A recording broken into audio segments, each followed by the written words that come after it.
Hi friends, ನಿಮ್ಮ ಡಿವೈಸಲ್ಲಿ memory fill ಆಗಿದ್ರೆ ಅದನ್ನು ಹೇಗೆ ಡಿಲೀಟ್ ಮಾಡಬೇಕಂತ ತೋರಿಸ್ತೀನಿ. ಫಸ್ಟ್ ಇದಕ್ಕೆ ನೀವೇನು ಮಾಡಬೇಕು, ಪ್ಲೇಸ್ಟೋರ್ ಓಪನ್ ಮಾಡಬೇಕು. ಇಲ್ಲಿ ಹೋಗಿ ಸರ್ಚ್ ಮಾಡಿ, ಪ್ಲೇಸ್ಟೋರ್ ಅಂತ ಸರ್ಚ್ ಮಾಡಿದರೆ ನಿಮಗೆ ಪ್ಲೇಸ್ಟೋರ್ ಅಪ್ಲಿಕೇಶನ್ ಓಪನ್ ಆಗುತ್ತೆ.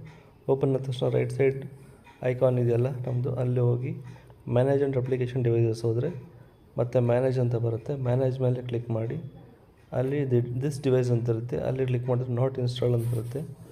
ನಾಟ್ ಇನ್ಸ್ಟಾಲ್ ಕ್ಲಿಕ್ ಮಾಡಿದ್ರೆ ನಿಮ್ಗೆ ಯಾವ್ಯಾವ ಅಪ್ಲಿಕೇಶನ್ ಇನ್ಸ್ಟಾಲ್ ಆಗಿಲ್ಲ ಅದರ ಲಿಸ್ಟ್ ನಿಮ್ಗೆ ಓಪನ್ ಆಗುತ್ತೆ. ಅದನ್ನು ನೀವು ಕ್ಲಿಕ್ ಮಾಡಿ ಯಾವುದಾದ್ರು ಬೇಡ ಅಂತ ಹೇಳಿ ಡಿಲೀಟ್ ಮಾಡಿದ್ರೆ ನೀವು ಕಂಪ್ಲೀಟಾಗಿ ನಿಮ್ಮ ಮೆಮೊರಿ ತುಂಬಾ ಕಡಿಮೆ ಆಗುತ್ತೆ. ಇದರಿಂದ ನಿಮ್ಗೆ ತುಂಬಾ ಯೂಸ್ಫುಲ್ ಆಗುತ್ತೆ. ಚೆಕ್ ಮಾಡಿ ನೋಡಿ ಫ್ರೆಂಡ್ಸ್, ಈ ಥರ ಒಂದೊಂದಾಗಿ ಡಿಲೀಟ್ ಮಾಡಬೇಕು. ತುಂಬ ಮೆಮೊರಿ ಇರುತ್ತೆ. ಇದನ್ನು ಡಿಲೀಟ್ ಮಾಡೋದ್ರಿಂದ ಭಾಳ ಬೇಗ ನಿಮ್ಮ ಡಿವೈಸ್ ಮೆಮೊರಿ ಕಡಿಮೆ ಆಗುತ್ತೆ. ಏಕೆಂದರೆ ಇದು ಯಾವುದು ಇನ್ಸ್ಟಾಲ್ ಆಗಿಲ್ಲದೆ ಇರೋ ವೀಡಿಯೋಸ್ ಅಪ್ಲಿಕೇಶನ್ಸ್.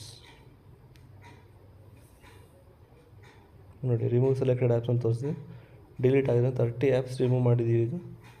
ಈಗ ಒಂದು ಸಲ ಚೆಕ್ ಮಾಡಿದ್ರೆ ನಿಮಗೆ ಮೆಮೊರಿ ಎಷ್ಟಿದೆ ಅಂತ ಗೊತ್ತಾಗುತ್ತೆ.